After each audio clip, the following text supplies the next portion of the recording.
Like to call to order the City of Saugatuck City Council Workshop Meeting for April 9th, 2025. Will you call the roll? Sure. Clark, Here. Dean, Here. Bartman's, Muncy. Here.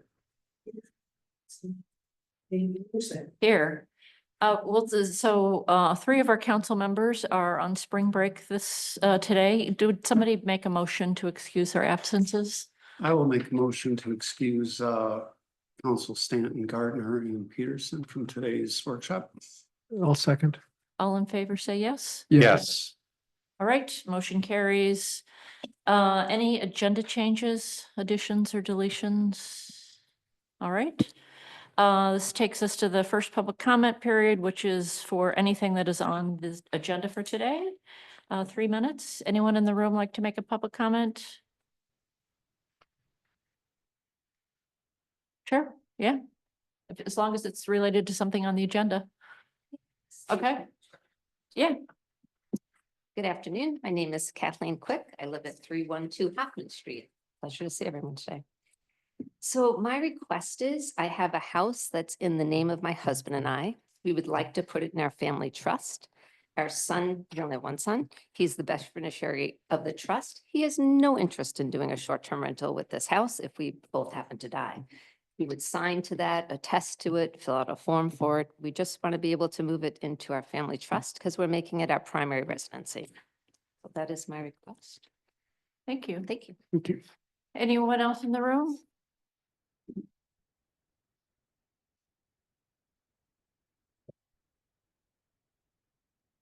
Kyle Ritzmer representing Sergeant Marina. I appreciate you guys looking at the NOAG zone once again. The only thing that I question is question number 9 on your survey is, do you support 26 foot or under allowing them to still go fast? That is the primary cause of the wake out there, because a lot of you I realize aren't boaters, but you don't ski behind a 32-foot cabin cruiser. Most of them are the pontoon boats, and I was just wondering if that could be removed, or if that's something that you guys are still wanting to look at going forward. So I know with them gone, you'll probably not be able to vote on anything, but that was just something that I wanted to bring up as a point. Thank you. Thanks. Anyone else in the room? Anyone online wish to make a public comment? Just raise your Zoom hand. I don't see any. You? No.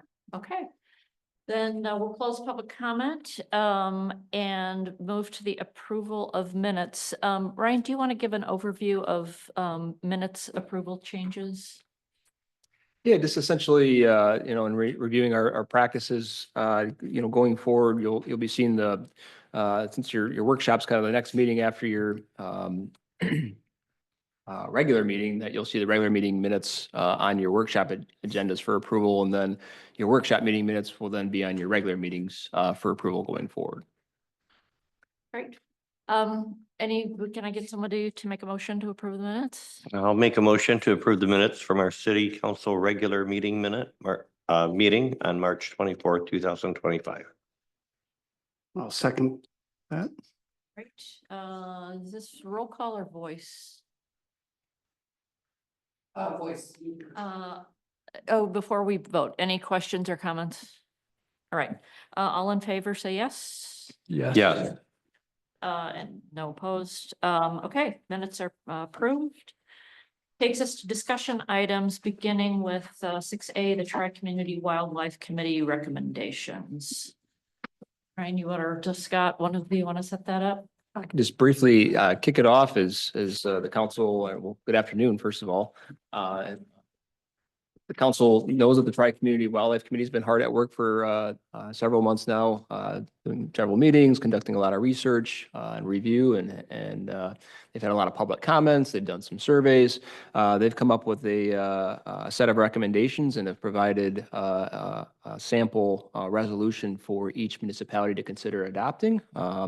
I think I'll turn it over to Councilmember Dean, if that's all right, Mayor, to kind of take it from here and kind of fill in the details. And then in addition to Councilmember Dean kind of kind of providing an overview. Don Poppy, wildlife biologist for our area with the Michigan Department of Natural Resources, is with us this afternoon to help answer any questions that you might have, as well as kind of provide some insights in what he's seeing around the area and around the state. Great. Yeah, thank you, Mayor. Thank you, Manager. And once again, no, thank you to Don for showing up. He and his other colleague, whose name escapes me. Yeah, Mike from DNR. They were present at a couple of our meetings of the Tri-Community Task Force, and their counsel and background was invaluable in the committee coming forward with these recommendations for our 3 communities. We've met a number of times. Obviously, managing deer is a sensitive issue in I think what Don would characterize as an urban type setting. Even though we're blessed with a number of parks, we do have a lot of residences and visitors in close proximity, which makes managing the deer a little bit more complicated than it might in a more rural area. And I also need to recognize the 2 other Saugatuck members of the committee. They're not here, but Keith Walker and David Ignatiuk were also Saugatuck representatives on the committee. And I thank them for their service to the committee, which our work does continue through a subcommittee. But what you have before you basically is a recommendation for the 3 communities. To make it really simple, what we are recommending is essentially bringing Saugatuck kind of into parity with the rest of the state in terms of basically hunting, which basically it would create an environment that would allow during the regular state sanctioned deer season for archery hunting to take place on private property. And really what that involves mostly is an ordinance change about the discharge of archery equipment, basically, shooting an arrow on private property, which is currently prohibited by our ordinance. I know we've got legal counsel on the line, which I think is important because I think they have some views on what we might need to do with the ordinance, given that it bans the discharge of any weapon, a firearm, bow and arrow, BB gun, slingshot, whatever. So we would probably need to change it in a way that did not cause a conflict there. But once again, if we move to parity with state regulations, there will remain a number of protections that will prevent, I think what most people are concerned about, which is, a public safety nuisance created by people engaging in hunting in the city, as it were. So that is the primary recommendation, the ordinance change. It's the simplest, cleanest way to address this problem. I'm happy and I'm glad Don's here to talk about an alternative analysis that we did. We looked at any alternatives, what other communities have tried to do other than what is basically a lethal means of bringing the population back into balance. And then the second piece, which I think will take some more time for us as a community to discuss, would be the possibility of the city sanctioning organized hunts on city property. We have a lot of parks, and that would involve, a bit more detail. It could also potentially open the way toward professional culling of deer. But once again, that is probably a middle step, it could be a short-term step, given that we do have a problem, as Mr. Poppy has said in his observations of the herd in Douglas and Saugatuck in the township. The deer herd here is not acting normally. They have lost all fear of people, and that is causing problems not only in terms of a public safety issue with the possibility of collisions between motorists and deer. Although they are a native species, they are very adaptable, and now they are creating almost an invasive type problem in that they are throwing the rest of the habitat out of balance. They are destroying habitat, and they will basically, eat themselves into a famine situation if we don't take on the responsibility to manage them. You know, we've just, you know, we as a society have destroyed a lot of their habitat. We've driven out their natural predators. And so unfortunately, the responsibility, if you will, now falls on us to actively manage their numbers so we can maintain a healthy ecosystem here. I've probably gone far enough. It's probably best we go into just a Q&A now, and I can call on Mr. Popey of DNR to kind of expand on some of the things I've just touched on, but happy to discuss it as a council. Joe? Yeah, well, first I want to, thank the Wildlife Committee. I know this is a tough subject and, Council Dean, I also want to thank you. That outlines, it outlines the problem very well, helps me understand it. I will ask a question because I still harbor a concern, as I'm sure a number of our residents will, of, opening archery up, especially if we're going to open it up into the residential zones. Was there any consideration given to maybe excluding certain high density type areas? The reason I ask is, I'm just, I know an arrow can travel far. I know that it's, you mentioned in our last meeting that people tend to be on roofs and shooting down and what have you, but we're still potentially opening the door for somebody to just be standing out in their yard launching arrows with a house, within feet, right, of their next door neighbor's house. And I just, understanding the problem and that we have to do some, take some actions that we normally wouldn't want to take, but also, I think we have to, I'm sure you've discussed this at length, but I'm just curious if you had given that any thought. We did discuss it, but our view is that, the individual communities would have to kind of make determinations on if they want to kind of get really granular with densities, like say like the R1, like this part of the R1 versus the part of the R1 over, over by Right. the forests, if you will, and by the beach, will they have different rules? It becomes more complicated from an ordinance standpoint. I think it's certainly doable. We have a lot of options. Generally speaking, this would be to the private landowner to decide if they wanted to allow or personally take part in, discharging archery equipment on their property, because just like doing anything, cutting down trees in your yard, getting out that old set, getting that old set of jarts out that the kids used to play with back in the 60s, you would be liable. This does not absolve anyone from any liability issues that they would encounter. For example, if someone was, operated a short-term rental, that they would probably want to make it clear what their views on their guests doing that type of activity would be. So there are these things that need to be considered as we tweak our ordinance. If the council as a whole decides to loosen the ordinance in terms of discharging this type of equipment to make it possible for us to kind of sync up with the state's current hunting season. So these are things that we could do. In my experience, once again, I mean, we all want to avoid unintended consequences. Archery, at least recreational archery, is sort of surprisingly safe if you look at the statistics. It's one of the safest kind of recreational sports you could participate in.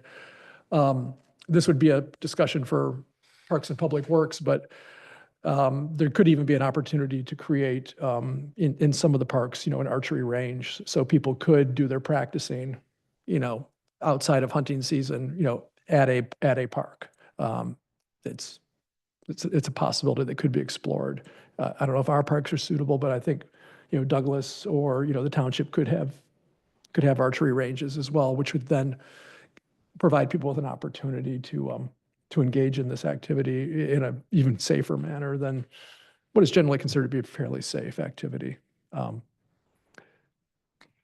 one thing, and I just want to be sure I'm reading this correctly. So what we'll be voting on Monday is really committing to working collaboratively to implement appropriate measures to manage the deer population, including but not limited to controlled hunts, ordinance revisions, and continuing monitoring efforts, and that each municipality will endeavor to take necessary steps to enact policies, allocate resources where feasible, and engage with relevant stakeholders to ensure the success of deer population management efforts in the best interests of public safety, ecological balance, and community well-being. So when we vote on this, it's really, we're voting to cooperate, to listen to but we would still have the opportunity, especially for arrow hunting, to spend the time we need as a community to decide Yeah. how that would work. And yeah, thank you, Mayor. That's absolutely right. And I think that helps address Councilman Clark's question is, the work of the committee, is non-binding. We're a recommending body. It's up to the 3 municipalities to make decisions on how they want to do it. But the intent is to hopefully get broad agreement that we will all undertake these lethal means to control the deer herd, because otherwise, if one community says, well, let's sit back and let the other 2 do it, the likely outcome will simply be the deer will find a safe haven in the community that says, no to hunting. I personally, as a hunter, I've seen it happen. I hunt in the state game area near Allegan, and during the hunting season, all the deer migrate to the Fenville Farm Unit and hang out there because they know they're not going to be pursued there. They're very smart animals and they adapt very well, as we've seen. And what this really is about is creating a situation where, once again, we change the animal's behavior. It's really about creating pressure on the herd for them to understand that this is not, a haven, a safe haven that they can just hang out in.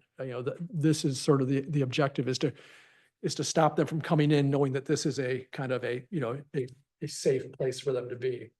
They need to know that there are predators and that there's pressure on them, hunting pressure on them, for them to kind of revert back to normal behavior. And I hope that helps. But once again, we do have the flexibility to make changes. Like, for example, if we wanted to go through the city, zoning districts and, decide where you could discharge and where you can't, we can do that as well. I mean, these are all options that are available to us, given our unique, geography compared to the township, compared to the city of Douglas. I hope that helps. Yep. It does, thank you. And I'm sort of apologizing, kind of jumping right ahead to No, I knowing. mean, I think it's a question everybody has, so I just No, it's important. wanted. Yeah, and knowing this is going to be going to zoning, the first thing is, okay, is there any general guidance that the committee is making in terms of, that's kind of where I was going is, are we going to make recommendations that the line be drawn somewhere and just kind of feel that out? Or otherwise, zoning is going to take it up, I'm sure, and have a lot of discussion on that. Yeah. And we certainly can. I mean, I think we've all seen just from our experience, I was over at Mount Baldhead this afternoon and, didn't see any deer today on this side. As soon as I crossed the bridge and was over by Campbell Road, going down Ferry Street area, probably 15, 16 deer, in the middle of the day. And Yep. well, yeah, I mean, as you guys know, so there probably is the opportunity for us to, fine tune a bit, but I think what the committee is looking for is sort of a joint tri-community commitment to take this what I think is a difficult step, which is, for a lot of people is using lethal means to control the herd. And, we did talk to Don and his colleague a bit about other communities' experiences. A lot of folks have been interested in things like birth control, things like capturing and relocating deer. And Don, do you mind if I just call you since you're here, just to kind of talk about, what some other communities have tried, what hasn't worked, what has worked? Yeah, That'd be please. And thanks for joining us. Appreciate you being here. So I'm glad I could come up here for the subject matter that I'm least expert at with the contraception and those types of things. But we have not allowed contraception or sterilization in Michigan, other than in the case with Ann Arbor, where the purpose was research, where it was funded by Ann Arbor. I believe the city funded it, or it wasn't us that funded it at least. But most municipalities have tended to engage in sharpshooting if they've chosen to do something, right? Like I've talked to Kalamazoo many times about deer management and they have not taken action on anything. That's okay. But not everybody that has deer chooses to take action. But those that have chosen to take action, especially with lethal action, generally have leaned towards sharpshooting. We encourage hunting, so I'm happy to hear that you guys are looking at that option, especially when you do have some green spaces that could allow that. But the typical kind of thing that people experience, for example, in Michigan, like Jackson, for example, just say you go with sharpshooting, they generally harvest a lot of deer the first year, the second year not so much, the third year, it's pretty effective as far as reducing the population in coming years. It doesn't mean you want to necessarily take your step away from it for 10 years and end up in the same situation you were in before. I don't know if that really answers your question, but the general theme is we are not allowing contraception or sterilization as a means because it hasn't been proven effective yet. People are working on it. There's definitely researchers that are continually working on that as an option because that's something that a lot of folks would like to have in the toolbox, and that's great, to have a non-lethal option. But most places or municipalities who have taken action have gone down the lethal road and generally sharpshooting. I do like the idea of possibly a combination of both and or starting with the archery hunting as more of a passive lethal removal process. And also not even mentioning the cost and expenses, especially sterilization is very expensive. Contraception would be as well. And then hiring sharpshooters is costly, allowing for the possibility of bow hunting. It costs you guys some time as far as ordinance changes, and maybe if you organize some hunts on property, but you're not paying people to do it. And thank you, Don. And while you're up there, I'm glad you mentioned sharpshooting because I did want to get to it. And I think a lot of people think of sharpshooting as, it's going to be sort of the wild, wild west. And what sharpshooting is, it's typically USDA certified marksmen. They typically operate at night. They typically use, high-powered rifles with scopes and silencers. They'll use what is called frangible ammunition. So they're extremely effective. They're quite discreet, actually. The way it's set up is, they're very, very highly trained to not have collateral damage, if you will, hitting a house, God forbid, hitting a person. So it's not like the Wild West. It's very, very precise. But there's two things I think is very important for the council to remember is, once again, going back to invasive species. I know deer are not invasive, but this will be like milfoil. This requires year on management because, you need to maintain that pressure for the animals to respond and to keep the proper numbers in place. And I think we all know we're going into, what is likely, a difficult budget time. I mean, I can tell you right now, I won't speak for my colleagues' agency, but at the State Environment Agency, 45% of our funding that goes out the door for people's water projects, that comes from the federal government. So we could be very well entering a difficult budget time, and to have to budget for an annual sharpshooter call would likely be costly. It's several $100s an animal to do this. And also, you then will have folks that feel like, I would gladly do this for no cost, and because I'm passionate about hunting, and I will donate the meat to the local food bank, although the sharpshooters do the same. But just like Don said about contraception, relocation, which is not allowed, there's no place that will take a relocated deer, the state won't. There will be costs associated if we only go the cull route.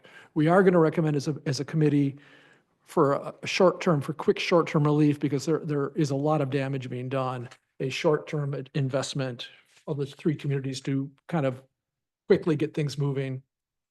To do a cull would involve targeting adult females. It would not be targeting what most hunters are sort of, prizing in terms of a trophy buck that might actually attract some skilled archers to participate, in a hunt during the season. But that will be coming to the council as well as a recommendation to budget some funds for an initial cull to kind of jumpstart this process. And Don, any reaction to that? Have I mischaracterized any of that? No. One thing I'm not sure about is if multiple municipalities can apply for one permit.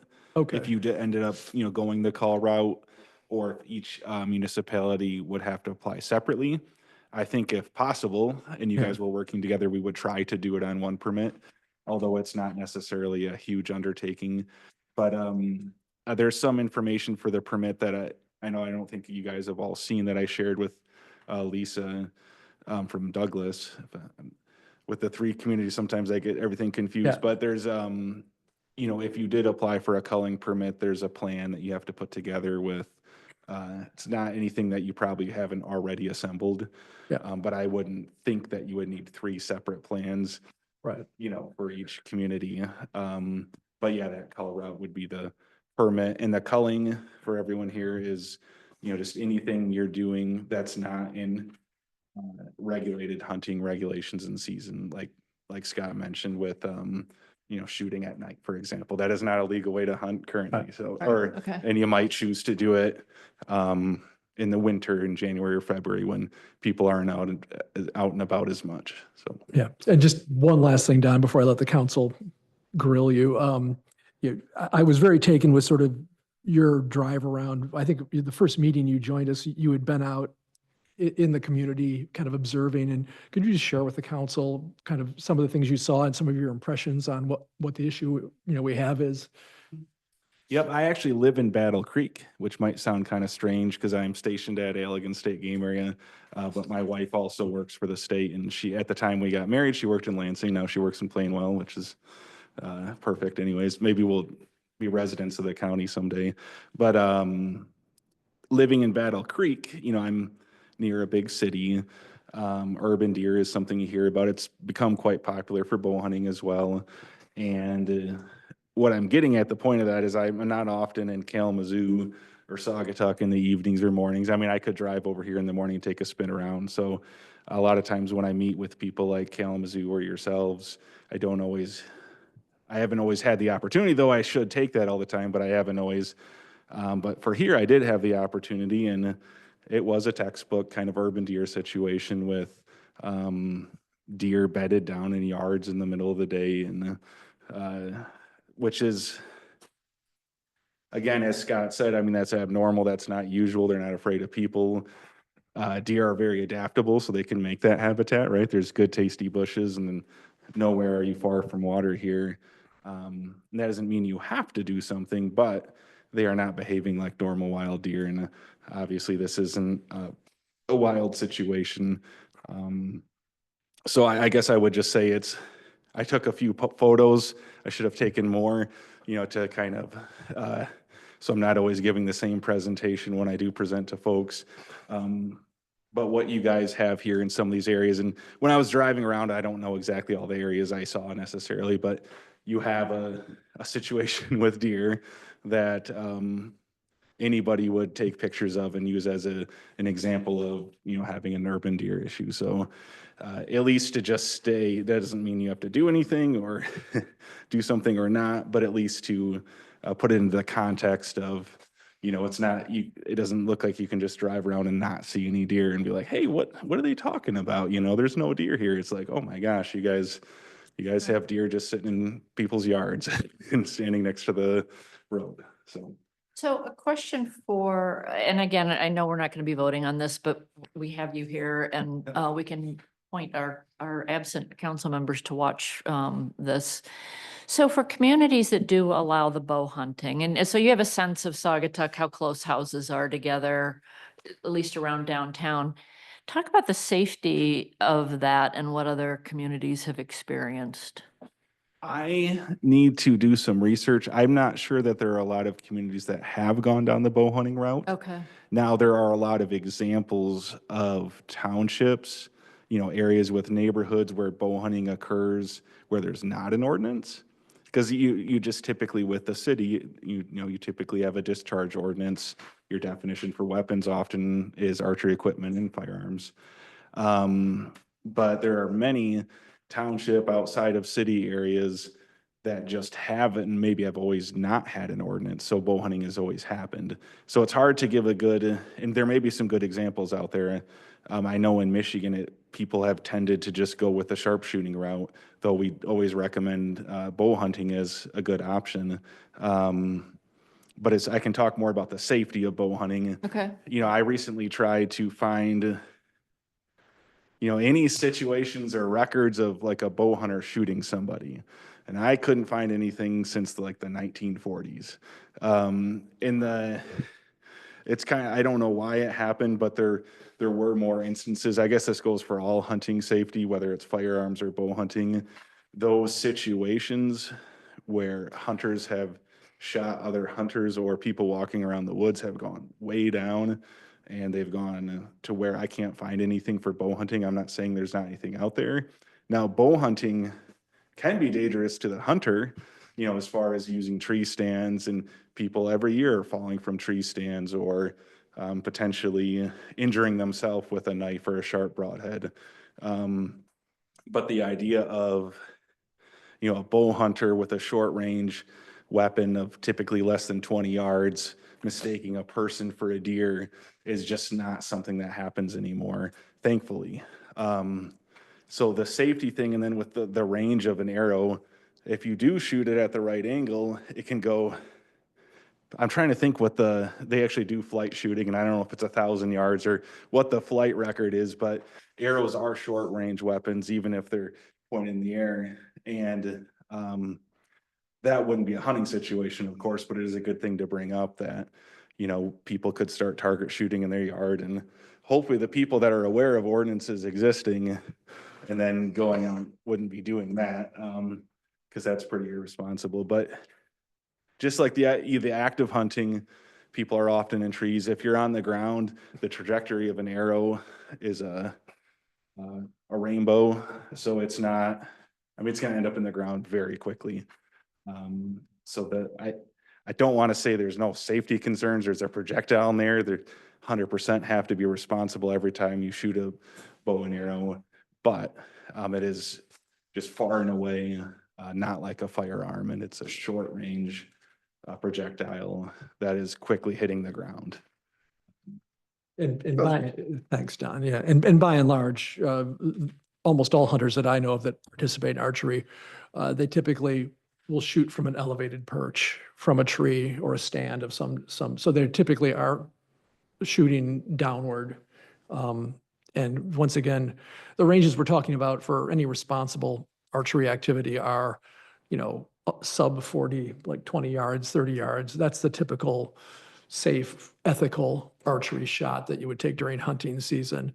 Once again, having targets in the backyard, anybody could be irresponsible. Somebody could, play William Tell or whatever, but of course that would be on them. That would be a violation of any number of laws to do that. And obviously we can craft our ordinance to make sure that's clear. This is not designed to create any sort of free-for-all Wild West situation in Saugatuck. It's really designed to bring us kind of into kind of parity with, what some of the other townships are doing that have urban populations, but also have urban deer. So that's really the intent here, as opposed to creating any sort of Wild West situation. At some point, you're more than, obviously, we can continue to deliberate on this, but I would like to get a reaction from our superintendent of DPW as well. Just any thoughts? Joe's Just got a quick question. Go ahead, Joe, yeah. When we talk about bow hunting, are we inclusive of crossbows in that mix too? They are included, yes. Yeah, they are included. And some of them have become powerful enough to shoot at much longer ranges. That's Yeah. 100% true. But once again, this goes back to responsible use of any type of, equipment that shoots a projectile. And so I don't know, we could cut it fine enough to, say only traditional archery equipment, the old non-compound bow or because the technology has has evolved. Yeah. Yeah, I think there are some states that restrict crossbow hunting. Are there? I- Okay. I thought so, but I could be wrong, but I think Yeah, I you would mean- know better. Yeah, crossbows weren't originally a thing. I'm sorry. They were a thing for warfare. I mean, they're as Yeah. old as yew longbows, but for hunting purposes, they were always excluded until recently. States like Michigan and Wyoming and Ohio, and there are a number of states that still don't allow crossbows. But one thing to think about for, you know, what we're talking about here, you know, if your objective is to manage the deer population, and I don't use a crossbow myself, so I'm not advocating for it, but they are an efficient weapon to use when you're thinking about a desire to efficiently and humanely harvest a deer with hunting. You know, excluding crossbows could potentially reduce the harvest and, you know, affect. The I'm other. not saying yeah. other things aren't efficient, but they are a very efficient means. The other thing to be mindful of is crossbows have become popular with disabled hunters. It's a technology that a disabled hunter could more easily use sometimes than a longbow. So it's just something to be aware of in terms of inclusivity.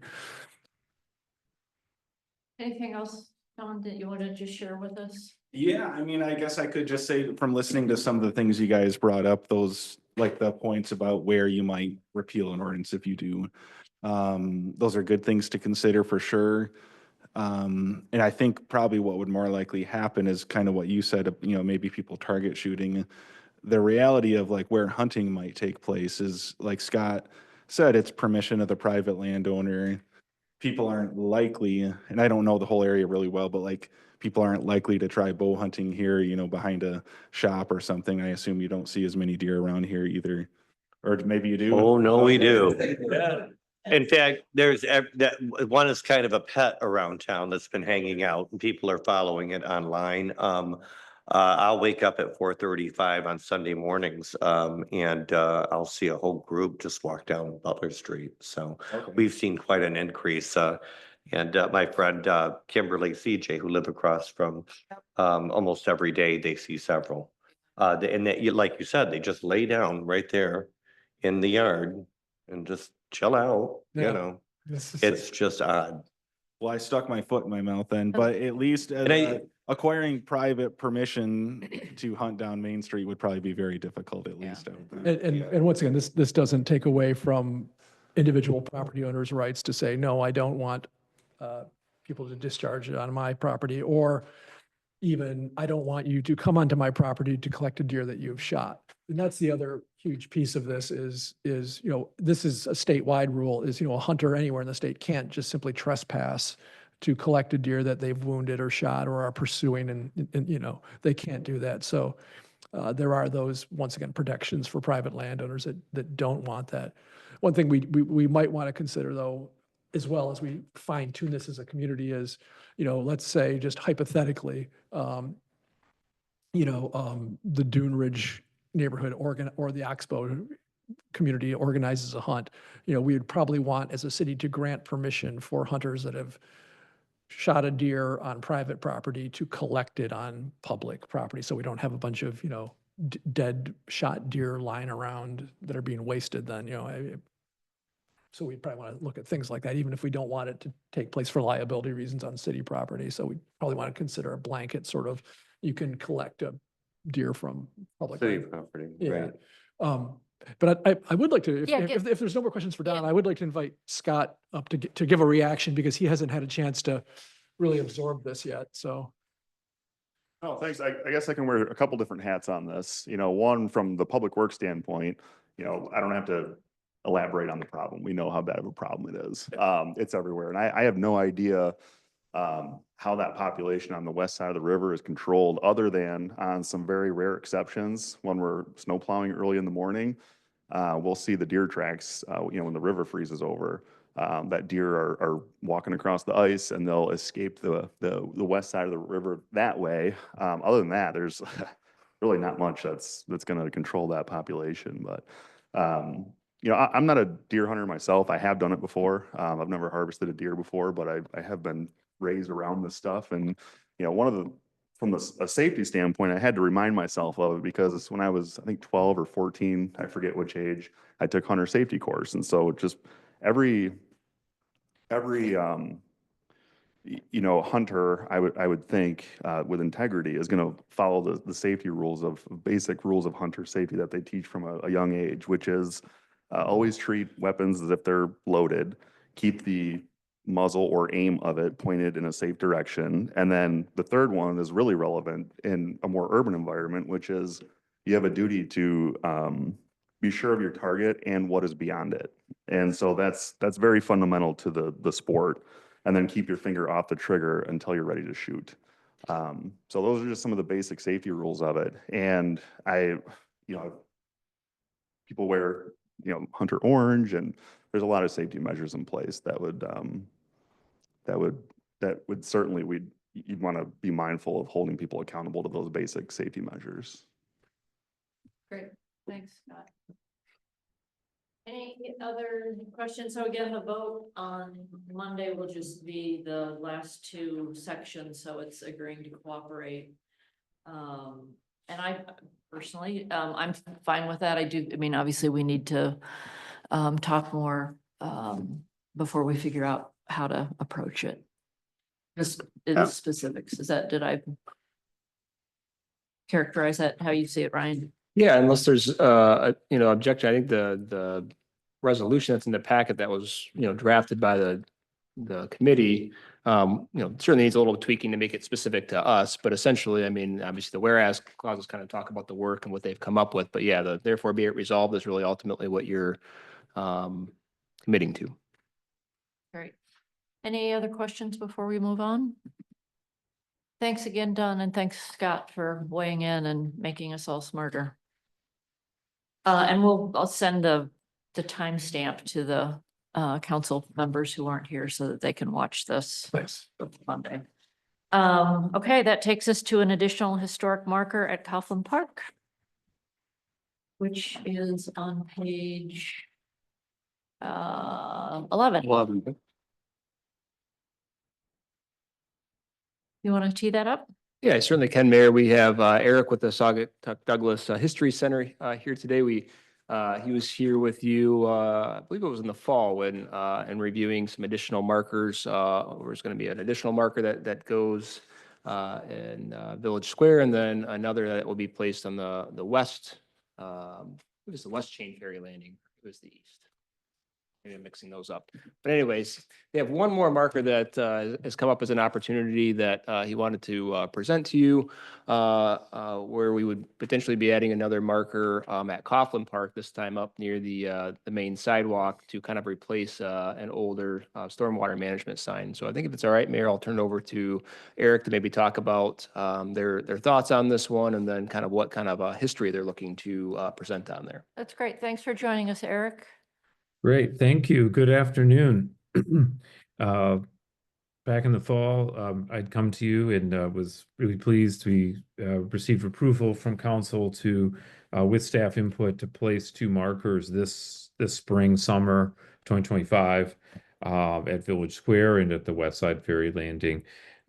We have another marker. We had been in some conversation with the Saugatuck Center for the Arts that would feature history of the Pie Factory building and the Saugatuck Center for the Arts and Mason Street Theater, as well as the history of what was back in the 1960s and 1970s, the Blue Tempo Jazz Bar, located right across, right really at the corner adjacent to Coughlin Park, across from what's the SCA today. And so we talked about that, the History Center and the Saugatuck Center for the Arts.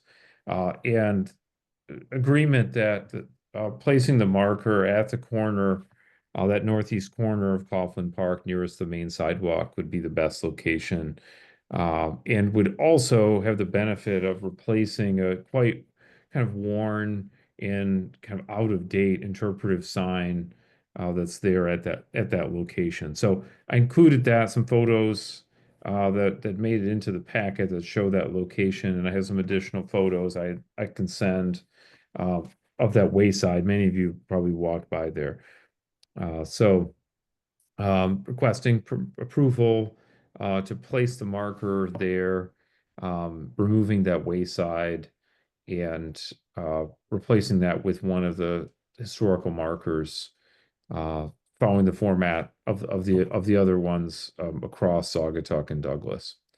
And so that's the wayside there you can see in the photograph. That would be the ideal location for this new and up-to-date historical marker. Great. Any questions?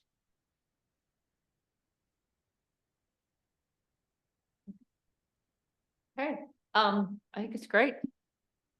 Thanks for taking time to walk us through it, Eric.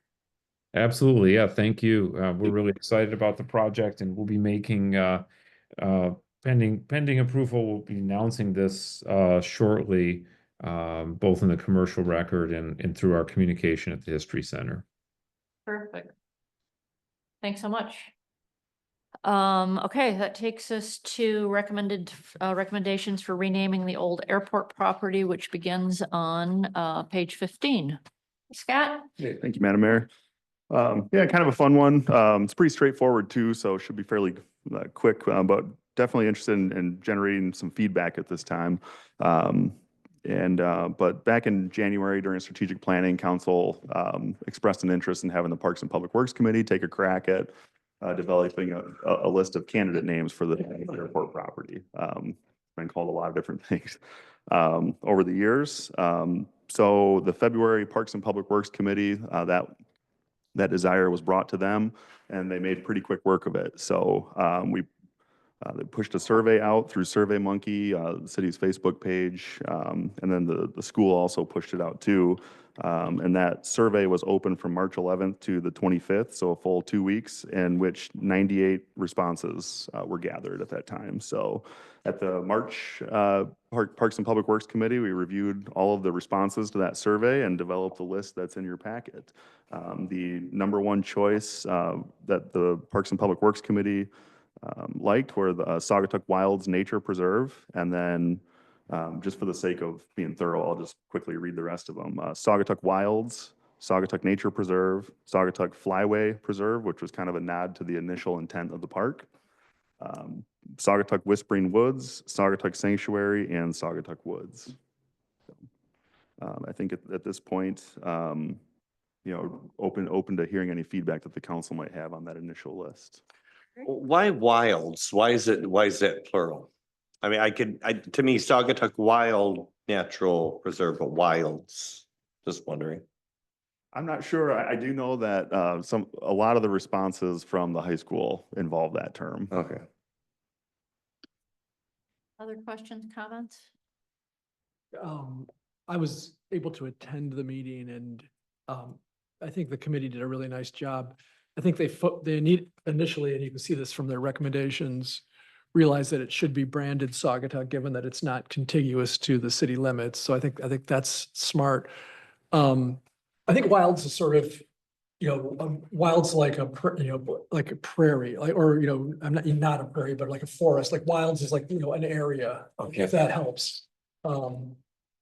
Yeah, from what I observed, obviously I was just an observer. The committee seemed to be fairly unanimous around the first choice. I don't want to speak for the Mayor Pro Tem, but she's on the committee, and I think she was very pleased with the number one choice. Obviously, Superintendent Herbert was there as well, but they seemed to. There wasn't a lot. I don't think a lot of division among the Parks Committee on their number one recommendation. Scott, correct me if I'm wrong, but that's spot on. It was all pretty consistent. The term Saugatuck, and then there were several people that expressed, an interest in having kind of a three-worded title, but obviously the first number one recommendation is 4. So, but Saugatuck in the title, and then just something that relates to wild nature from a public works perspective. I do like that because it kind of lowers. Kind of has a expectation of minimal maintenance. If you will. So Right. kind of like that, that portion of it. But that's actually an important point that Scott makes. We were very, very fortunate and very blessed to have a donor provide the funding to basically make this happen and the trails happen. Once again, I hate to, pour water on the future, but, we are coming up to, I think, a difficult budget period where grant money may not be as accessible as it used to be. And we'll be, as a municipality, we'll be in competition with a lot of other municipalities that probably have environmental justice issues and considerations that will probably knock a lot of our projects down in terms of state scoring for grants to do things like this. So I think that, to Scott's point, I think it's a well-made point that, people should have an expectation that it will be fairly rustic and wild for quite some time, given some of the other budget priorities that we have as a city. So I think they came up with a good name. Any other questions? Comments? I wonder about the word preserve, in that does that set an expectation for us tending to what's existing there? I mean, I think the conservation easement, we could probably legitimately call a preserve. So I think that's just, if we're setting expectations for something that's more protected than we currently have earmarked for protection. Mayor, I don't know if that's a loaded term that binds us to any type of course of action. It's a good question. I don't know the answer to that. Well, we have Peterson's Reserve, Oh, okay, yeah. Oh, and when I think reserve, I don't think of conservation area, or a protected area. I don't know. Okay. Huh. And I had forgotten. But that was a Peterson good point. Yeah. That was a good point. I am fine with that. I just want to be sure we aren't committing to something that we're not. But if Peterson, and we don't really tend to Peterson hugely, do we? Once in a while, the dam will give way, if it's not levied correctly. And so Public Works will have to rebuild it out Yeah, of but clay. it's- But other than that, it's pretty, Okay, then it's consistent with Yeah. others. Other questions? Great. Just to give you just a little bit of, I think we're planning on having this on your agenda for Monday. Obviously, we have three of your colleagues that aren't here today. So we'll have it on your agenda to have some further discussion. If you're ready to take action Monday, great. If not, I think the Outdoor Discovery Center is kind of hoping that we have a decision at least by the end of the month. We'll give them enough time to get signage and things like that made. That's ultimately what they're waiting on for that piece. But I just wanted to kind of let you know that we'll tee it up for you on Monday and we'll go from there, depending on what your comfort level. Great. but thanks, Thank Ryan. you. I'm happy with the Park and Public's work with their recommendation. Great. Yeah. Thanks, Scott. Thank you. Nice to have you with us. Okay, moving on to page 24, the short-term rental licensing ordinance amendment. Ryan or Luke, which of you is gonna?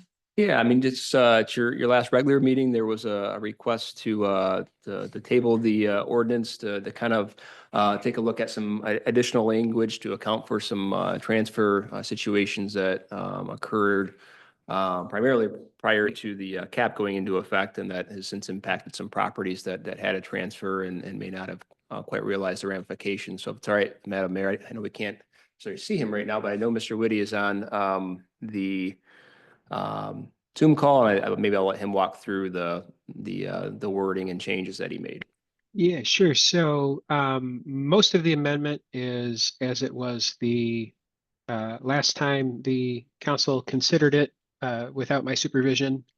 But really the changes here is that with respect to the historical transfers that are grandfathered in, previously the limitation that we imposed was one where the transfer would only be grandfathered in if it didn't add any ownership interest to the short-term rental license or certificate or premises. And after receiving the council's direction, what we've done is we've kind of opened that up.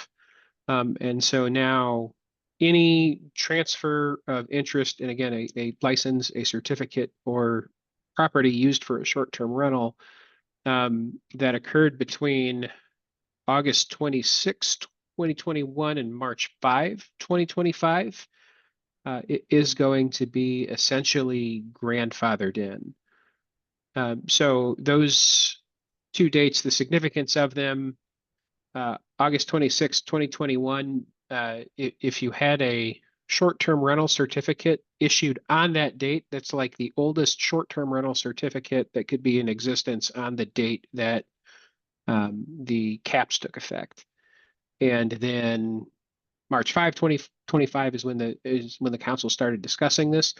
Because now what we're doing is saying any kind of transfer is permissible under these circumstances, whereas the like moving forward transfers that are authorized only apply to keeping essentially the same ownership interest or removing someone. So we have to be kind of mindful in both opening this exception and then closing it. And even if we put something in here that said, you know, like up to the effective date of this ordinance, that would open up the door for a bunch of last minute unauthorized or what would otherwise be unauthorized transfers, adding new ownership interest into short-term rentals. So aside from that one change, it's pretty much as it was. So if there's any questions, I'm happy to take them. Questions? I spent quite a time reading it. I'm glad that that provision was put in there. I think it'll satisfy some of the problems we had. Joe?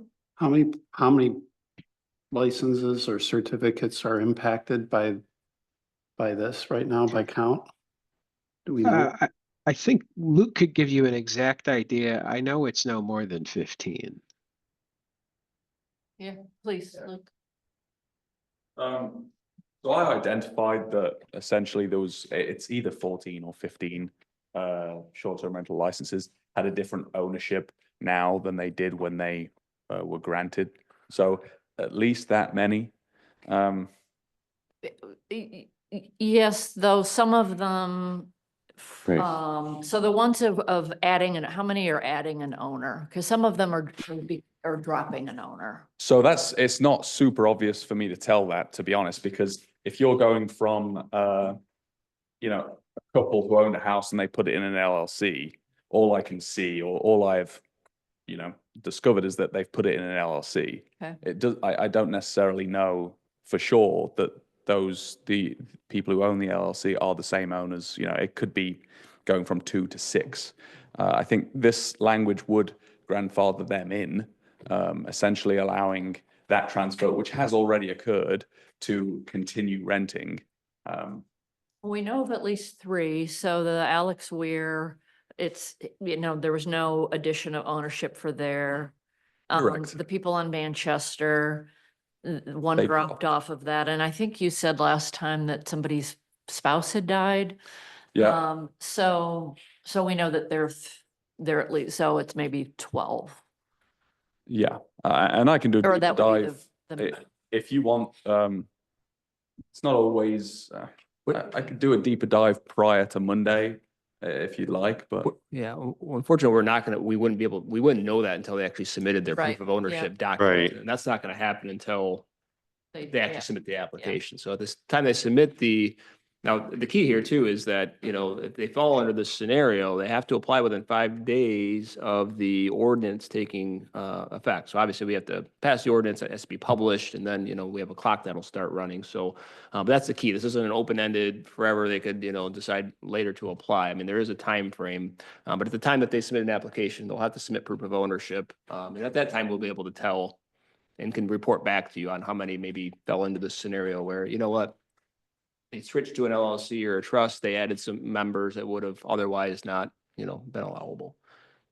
Well, and I would add, not only do they have to submit proof of ownership like a normal STR license, but they also have to describe the transfer that occurred under the regulations we added. So we'll have a good idea of what happened there, but by that point, we'll have already permitted it. correct. I'd like to say, I think we've contemplated the idea of sending out a notification to potentially sorry, not potentially, but sending out a notification of these changes to owners and license holders of short-term rentals to sort of notify them that these are some changes that we're planning. You may fall under this category because, again, anyone that, any unauthorized transfer that did occur between April 26th and March 5th of 2025, they would have to renew their short-term rental license within 5 days, like Ryan said, of it going into effect. So I think it's probably important to get the message out there that you got 5 days to address this. So. Will you be reaching out to those folks that we know to let them know that they have 5 days? Yeah, they'll be, I mean, they're a part of, the total list of. Okay. I think it's probably safest to rent. Personally, I think it's probably a safe idea to send some kind of notification out to any email address that's sort of linked to a short-term rental, whether they be an owner or a license holder, or a local agent. Great. And you're saying that even if they're not affiliated with one of the short-term rentals that you flagged as being subject to an unauthorized transfer, right? Yeah. Yeah, okay, I agree with that. So I continue to have, I'm all for the letting people drop off a license. I think that's a really good change, and I'm glad we're, I think everybody agrees with that. I can sort of get to the extension, the grace period for renewal, because potentially that will benefit more than just one family. I am opposed to contorting ourselves for this, for a couple reasons. One, it's like, where do we draw the line? I mean, I think already we have a resident who wants to put and if I'm reading this correctly, wants to put her a short-term rental license in her and her husband's name into a family trust that has a beneficiary, and I think that would not be permitted. And so already we've got somebody asking for an exception. I mean, I think, we have to look at the common good and sort of, are we really, changing our ordinances for a few people, which I personally don't think is the role of government. I think we have to look at, the greater benefits. I think it's interesting that people, as we're going through the whole STR process, people kept saying, well, we should just enforce the ordinances we have in place. And in fact, we are, because for the people who have raised this to us, especially the family on Lucy, it was really clear on their license application, which is a business license application, that you can't transfer ownership. And so we're enforcing the license that they signed. So I think, when people get business licenses, it's really incumbent on them. There were only 10 conditions on that license. And I think it was really clear, and I think we do a disservice, and then we open ourselves up to, well, how come I don't get an exception? Or, and when we, enforce like the hardscape ordinances, it's like people can say, yeah, but you made an exception on the short-term rental. So I don't know. I just think it's a slippery slope. So I may well be in the minority, but I intend to vote no on this. Madam Mayor, if I may, I'm struggling as well. I think, as I mentioned in our last council meeting, I think we did good by the community by changing and effectively allowing transfers to happen, as legal transfers to happen, as long as the structure of ownership remained the same. And I think that's what we basically said was a good thing for the community, and I certainly agree with that. And I have no problem with the providing an extension for, there's I think that's a good thing to do, right? But it feels to me like we're making an exception. And when does that stop, right? And I think that's where you were going. Right. I'm kind of in the same, it just feels like this is gonna keep going forever and ever. We're gonna keep getting, but this happened to me and that was never planned. And at some point in time, we need to draw the line. And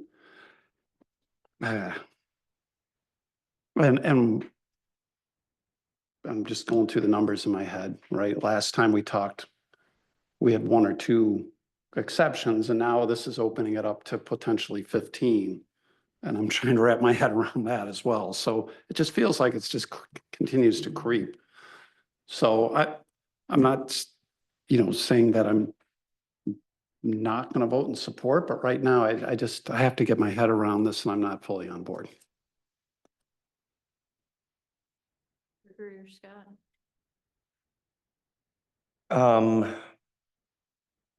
This is the first time that we've done this, so I don't feel any creeping is going on yet.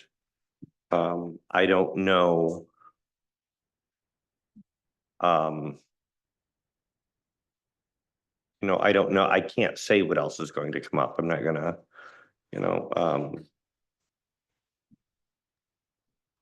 Let's, of the bullets that Jake has provided us, could I just ask my colleagues on the bullets that do give them heartburn, including the sub bullets? Yeah. That just to help, maybe we narrow this down. Let's find out where we have some common ground Yeah. as a council. Well, to clarify, I wrote the bullets, so they may not be as eloquently written, except the second bullet was pretty much language that Mr. Whitty provided. So, Okay. But I understand the point, yeah. 24.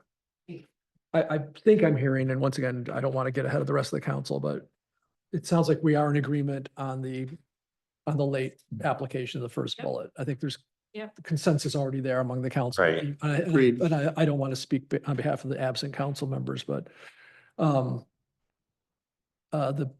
third bullet, I think the third regular bullet, I think there's consensus. Fourth, I think everybody's fine. There's consensus. Yeah. Now, is it the second and the fifth bullets that are causing heartburn among some of us? Or just concerns? So I definitely have a concern with the the first sub bullet under the second. bullet. Okay. The dates, the 3-year period. Yeah, it's carving out, essentially, we're allowing for generational transfers in that one. Right. And I know, good people feel differently about that. Okay. I'm sorry. Can you repeat that? Which bullet were you referring to? So the number 3, E3. second bullet, the grandfather Oh, bullet, the for Sub the bullet, first sub bullet underneath that. with the dates, yeah. We're allowing generational transfers, but only within a certain window, Up correct? until March 5th. Certain Yeah, window, but I just want to make sure I was understanding what you were saying. We already have somebody here who's outside that window. Who Right. wants us to make an exception. And so it's like, well, where do we draw the line? Because I could almost guarantee that we'll have other people who will have a compelling story. And I think we have to draw the line. Okay, let's park that for a second. And is the fourth bullet, generally, do we have consensus on the fourth bullet or?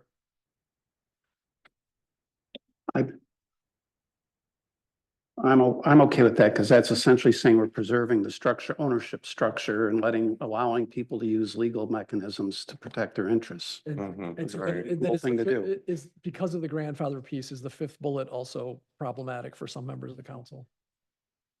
Or are we good there too? I'm okay, I Okay. think I'm okay with that one because we are. I am. Okay, so so we can all kind of get laser focused on this, it looks like the sub bullets that are really the meat here that we're kind of wrestling with. It's only that first sub bullet. That first sub bullet we're wrestling with as a council. I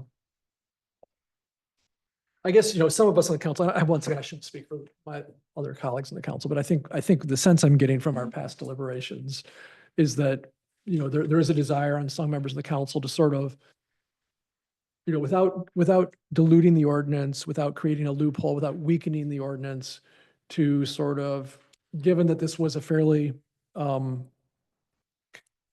contentious and I think for some people, fairly, even though staff did a great job, I believe, communicating it and did all their due diligence along with legal to make sure people understood where we were going as a community.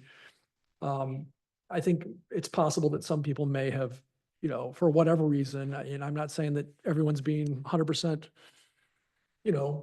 transparent about, what their thought process was or wasn't. It seems like, there is some appetite and some discussion around kind of creating, okay, everybody starts from a kind of level playing field, clean slate from this point forward. You know, whatever you may have done, whatever you claim you missed out on, or you had bad information, or you didn't get the mail, whatever, you know, I'm not gonna, you know, judge the truthfulness of those comments. It's kind of irrelevant in my mind. It's just, where do we have the line? Where is the line? Well, here is the line, March 5th, 2025. Well, no, but I'm just trying to work with my other members of council Right. in our deliberative process here on, you know, is there a line that there is consensus on? Or do we just have to kind of just vote our conscience on this? Because I mean, you know, I think what we've got here from you and Jake is, and you know, and Luke is the line. The line starts March 5th, and that's kind of what we're talking about. But I hear from the mayor showing a concern that the line creates a precedent that creates future problems. Yeah, I mean, they clearly violated the terms of a business license.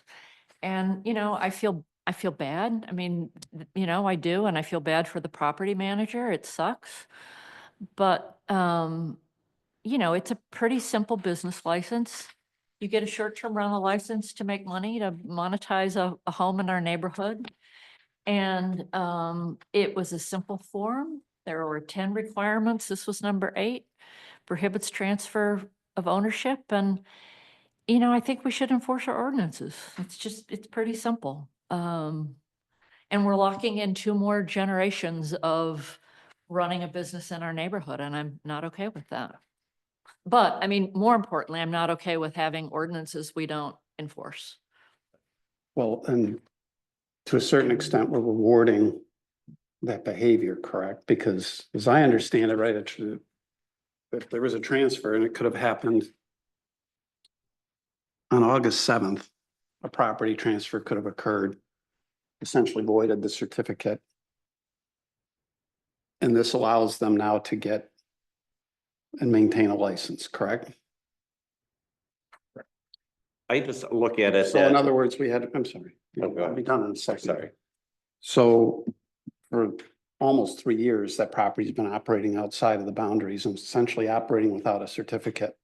And now we're gonna say, nope, well, we're gonna wipe that clean and you know, and I'm not trying to be punitive here, but I'm just trying to be respectful of all the other requests that are gonna come in that, you know, honestly, and it's gonna happen, right? And I'm gonna sit there and say, well, if we did this, why aren't we doing this? And that's when I talk about creep, I can just see this thing kind of waterfalling. That's that's my concern, right? I understand we made some big changes and a very good argument says, you know, all right, we need to, let's throttle back a little bit and let's be kind to the people and let this change take effect. Lord knows there's been a lot of criticism of making big changes without taking a methodical approach by government. So I get that, right? And, you know, that's why I say I'm kind of waffling a little bit here and I want to be respectful of that. But at the same time, I'm looking at now I'm rewarding behavior and I'm just opening the door for just, you know, all of us being put into a corner, right? And saying, well, we're rewarding this. Why aren't we going to take into account this? And that's where I think this is going to go. And we have to draw a line somewhere. So sorry. I didn't mean to That's okay. cut you off guard. I think getting back to thinking that, you know, we went to a point when there was very little regulation, you know, for a long time. Mm-hmm. And we started getting into this conversation in 2021, 22, you know. And the way I look at it, I think there were a lot of people that were lost in the cracks, you know. And when we started having this conversation, and so there were transfers being made during that time, you know. I hear you and I understand and, I think we just, you know, I think this is one where, And I think we're looking at transfers. These are folks that they've been rentals. oh, right, yeah. You know, so it's not like we're adding more rentals, you know, with this. But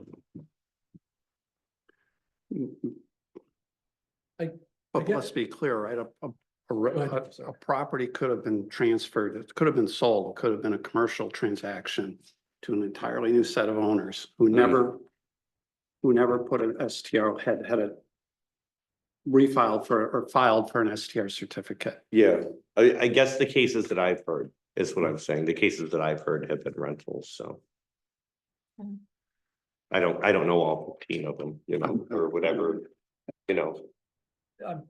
Look, do you have something? Just a very quick clarify, obviously, prior to this discussion, transfers were pretty much entirely prohibited. And so a lot of the permitted transfers that you're also contemplating sort of address a lot of the 14 or the 15 that we've been talking about. I mean, for example, 150 Taylor Street, which was the gentleman who put it in his own LLC, he's a part of that 15. So it's not necessarily, obviously, Councilman Clark said that, you know, are we potentially opening ourselves up to 15, you know, unauthorized transfers?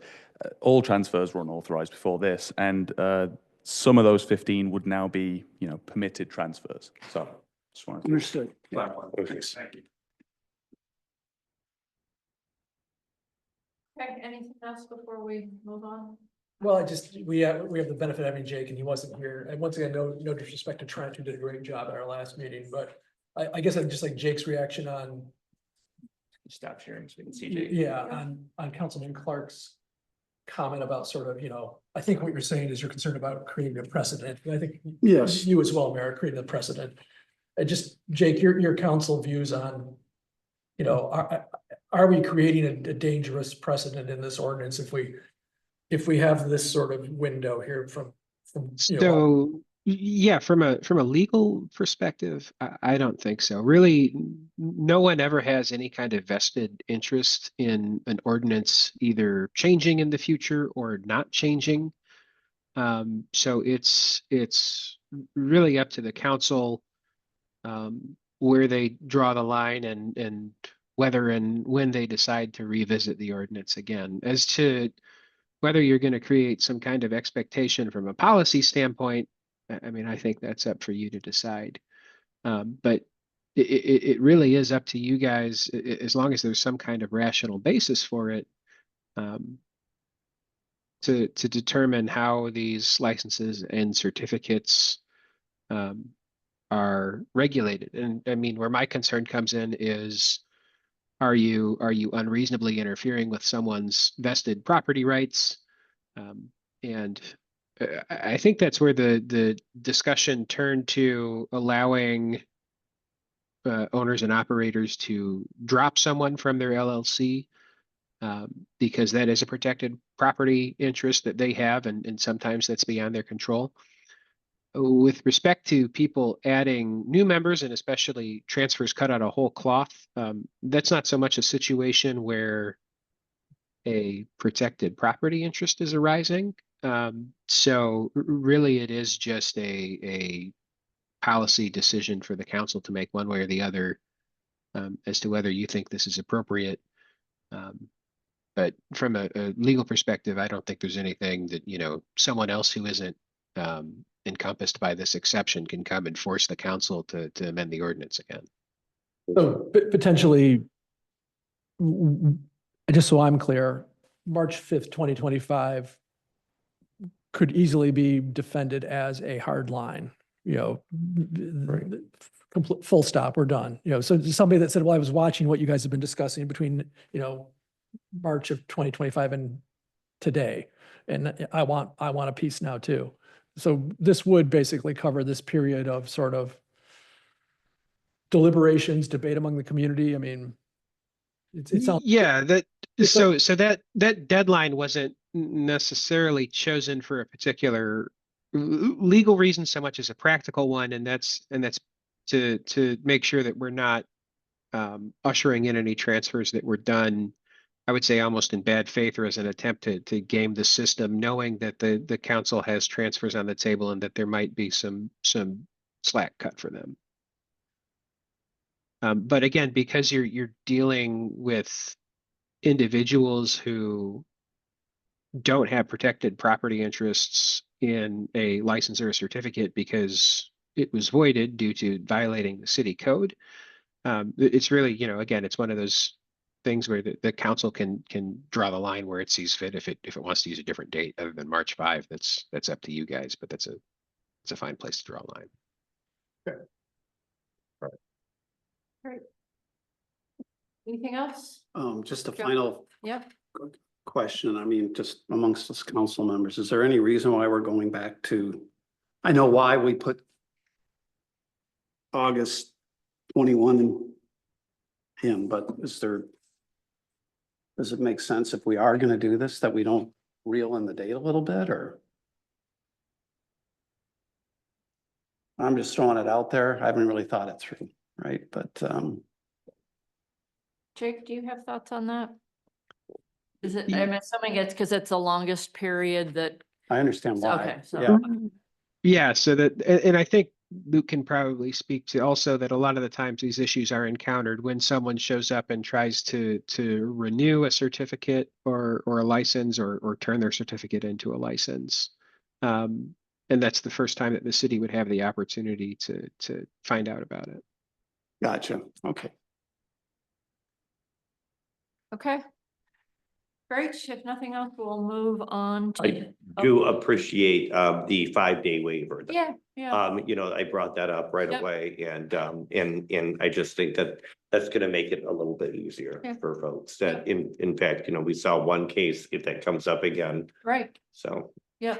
I think all of it's good. I'm just Yeah, I struggling do with too. I think the the other exception. changes thing. are Yeah. great. I think, I'm just gonna say one more time, I'm sorry, but I think it's good as it is. I have to agree with Jake. I just don't see how this is gonna keep going. I don't know that there will be slip with this, but it's Or- sort of like when we, you know, it's like, well, why don't you make whether it's with short-term rentals or something else, it's like, well, you changed it to accommodate this group. I've got, you know, I'm disadvantaged by this, whether it's the hardscaping people or, I mean, there are all sorts of things where we say no to people who are violating our ordinances and, so, and, you know, in this one case, it was, the transfers were made the end of 2023. We were well into short-term rental discussions then, and there were actually 2 transfers, one adding people and then the second putting it into an LLC.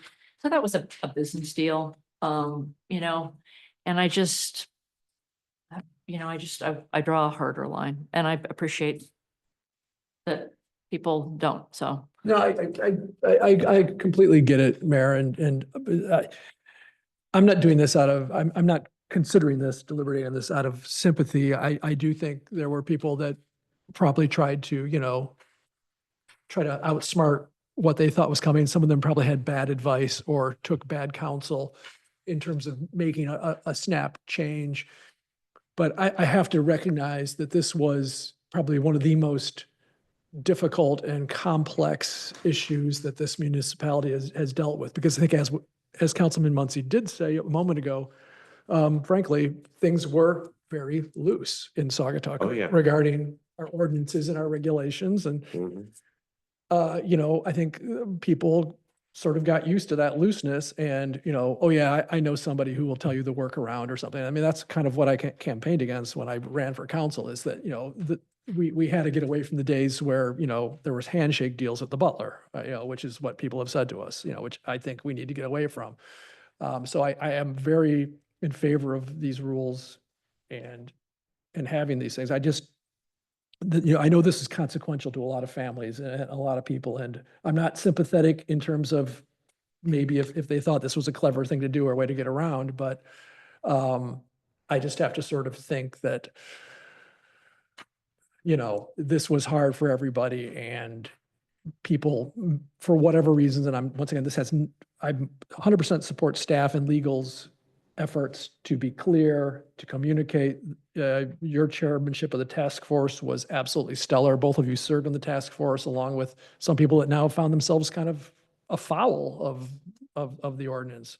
So there's no doubt in my mind that this was very well communicated, very well thought out, but once again, it was a huge change. So I'm gonna push back on the consequential. okay. They can rent they could rent their house out for the month of July or the month of August, or the month of June, and make a boatload of money, it's not a short-term rental, they can still run that house as a business, monetize it, make a tidy sum. They could also, do an off-season rental. So we aren't taking away their right to rent that property or to make money on it, to capture their property taxes. We're just saying, you violated the terms of your license, in a time where it was, maybe if this all happened, at the beginning of the 3-year period, and they live in, wherever, and somehow missed all of the short-term rental stuff. But that wasn't the case here. So anyway. No, I can't argue with any of the points you made, Mayor. They're very good points, and you're correct in your pushback. Well, we'll get to vote on it on Monday. Yeah. So, we will move on now to 6E, which is revenue expenses through Q3. Thanks for joining us, Nikki. Thank you. All right, guys, page 47. So we just did the budget amendments that you guys authorized. And we're tracking pretty well for being 3/4 of the way through the year. The next budget will be coming out in just a couple of weeks. So we'll be looking at that for 2025, 2026. Am I on this? Is it coming through? Yep. There we go. All right, but I tracked through the last quarter and made some notes for you that were, outside of the normal business. And so I'm going to track through those quickly. First of all, on page 47, you see the property taxes. They're done for the year, for the summer, winter, and we settled with the county. They have to give us the money back yet, but on our side, we're done. So that happened. You'll see grants received. We did get a disbursement from EGLE Eagle for the TMF grant. The interest earned, we're getting lots of interest on our investments, so that's up there. The boat slips, we did that. Jamie did that, so the Wix boat slips off. In the miscellaneous donations and income, the tree planting grant came in, and a donor reimbursement for the Village Square Courts Passport Grant application. So that's there. You go on to page 48, one more. Events and services, we paid out the fireworks money to the CVB. That's in there. Page 49. Audit hit, so you'll see that reflected. Page 55. Public Works supplies, the DPW purchased some barricade, something like that, for $2,800. In their contractual, several items happened. We renewed the Mystic contract. We paid Fleece to help with the grant app for the Michigan Coastal Management Program. There was some trench and basin cleaning. And Fleece also gave us a capital improvement plan update. And we paid the first of the seawall and concrete repairs. Page 59. Contractual services, we paid out the Spear Street launch contract monies. So that's in there. Page 60. Parks and contractual services, we did some tree work. And the capital outlays, Mount Bald Head bathroom engineer costs are in there. Page 61. Oval Beach we're starting the process. Some of the passes have been ordered. They will go on sale May 1. So if people are asking you, May 1 is the date when they can start buying their seasonal passes. Page 65.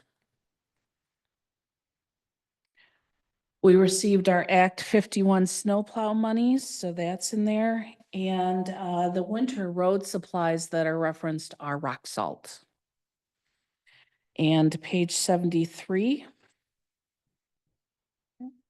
has got, Cal Lake gave us 74,000 for the water-based fees. 74, page 74. The motor pool saw some increases in supplies, tires, tools, and repairs because the guys have been taking this opportunity to do some maintenance. And and oils increased because of the snow plowing that was happening. And that's what I got. Great. Questions for Nikki?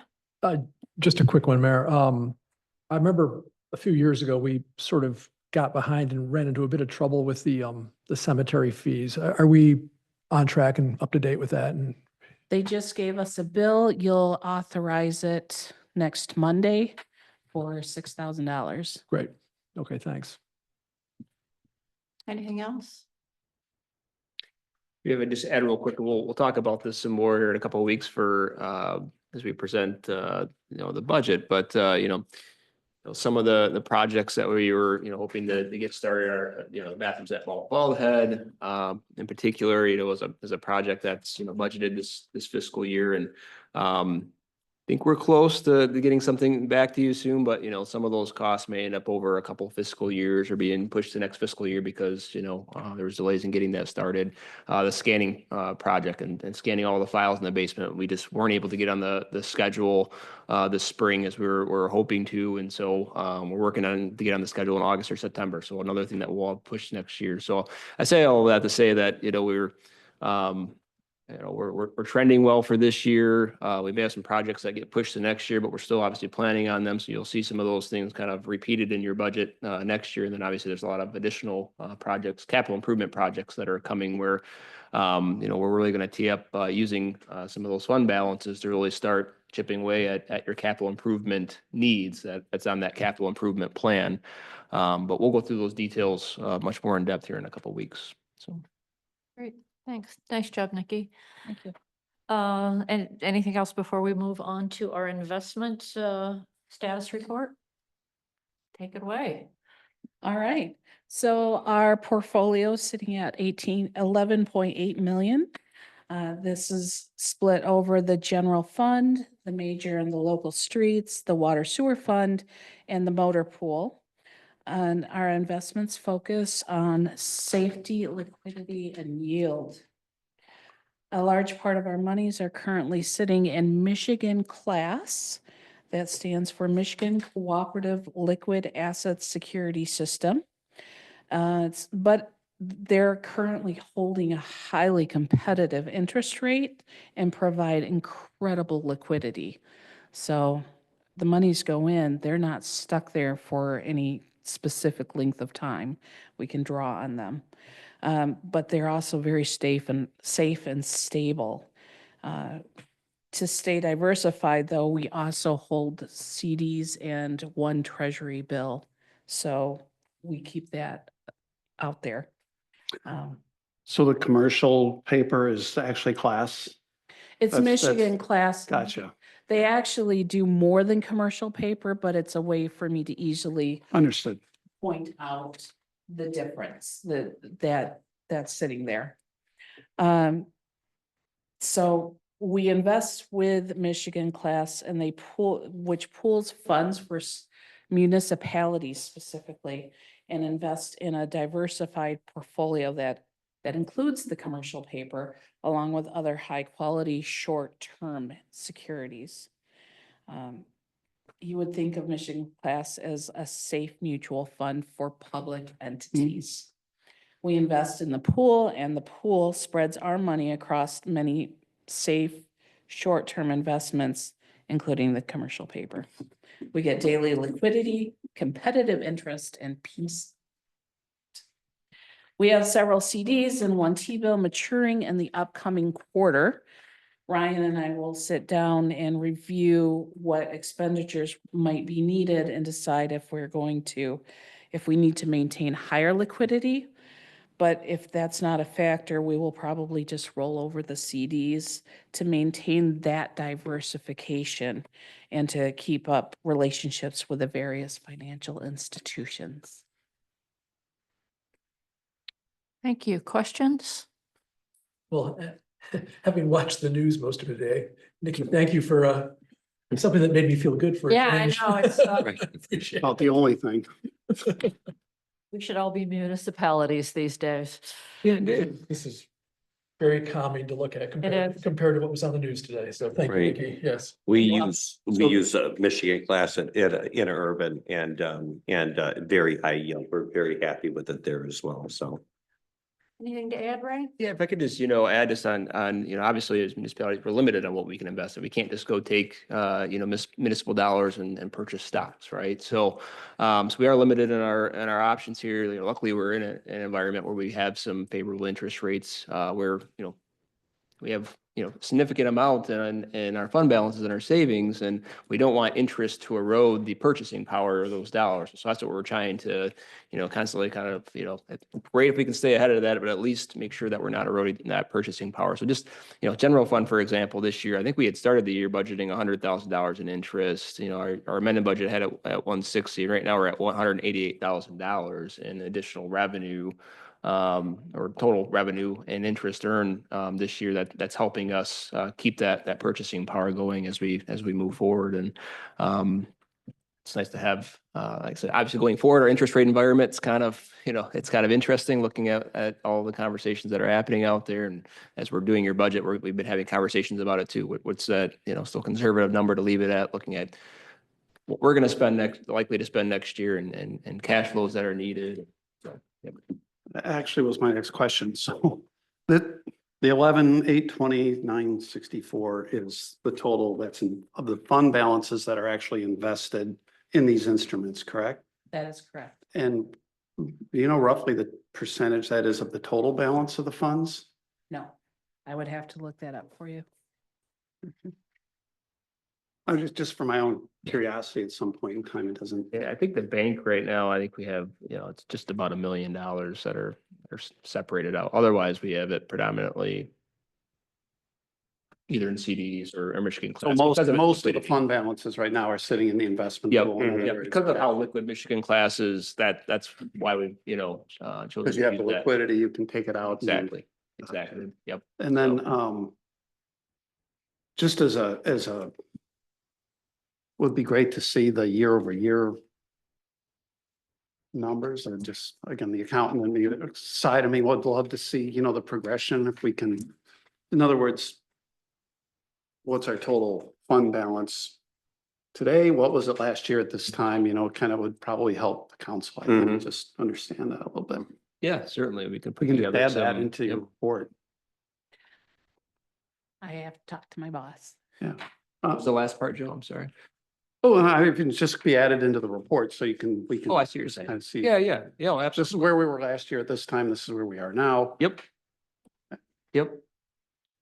Yeah, we can show your fund balances over time, and maybe we can put together a slide on that. It's probably actually good to put a slide on that together for the budget presentation, because as folks see that maybe we're looking to spend some of that down on important projects that need to be done, they can kind of show how we've spent some time saving those dollars and saving them up, and you're well above your policy goal of fund balances. So, Yeah. Good point. Yeah.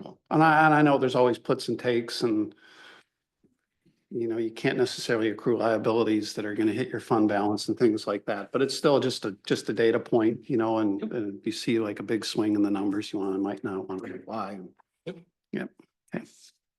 Right. Thank you. Gregory. Were we able to straighten things out with the garden club?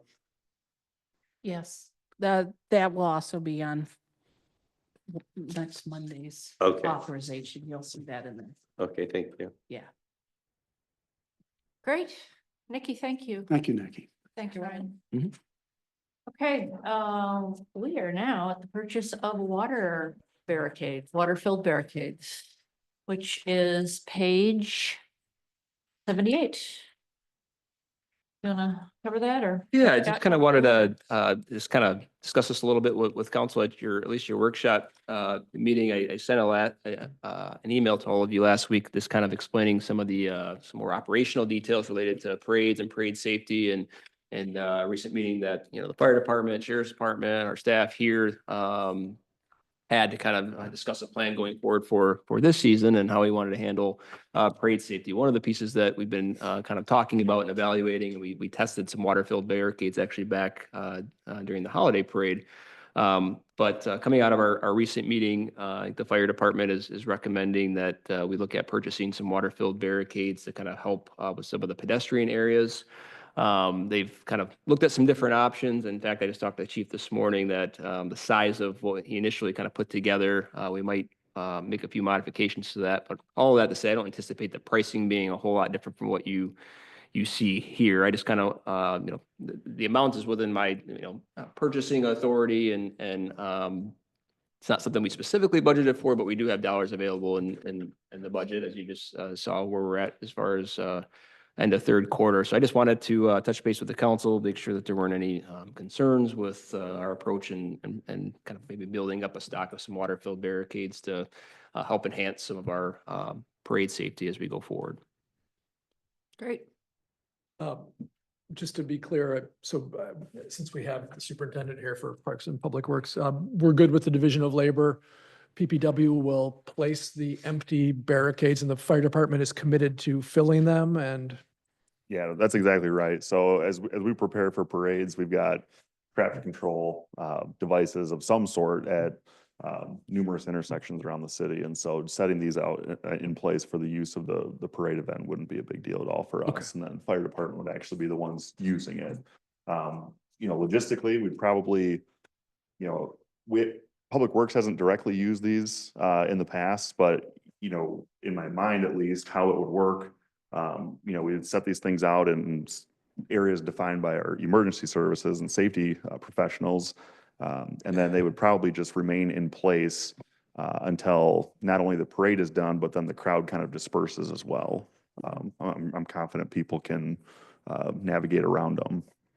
So easy to fit in with your remit, your team's remit, and we've got a commitment from fire department to actually, you know, put the weight in them to fill them with water. So, okay. Yeah. The only piece that, you know, I think we still have to kind of work through, I think Ryan alluded to it, is, you know, if we're positioning these somewhere on sidewalks, we want to make sure that we're maintaining ADA compliance of that.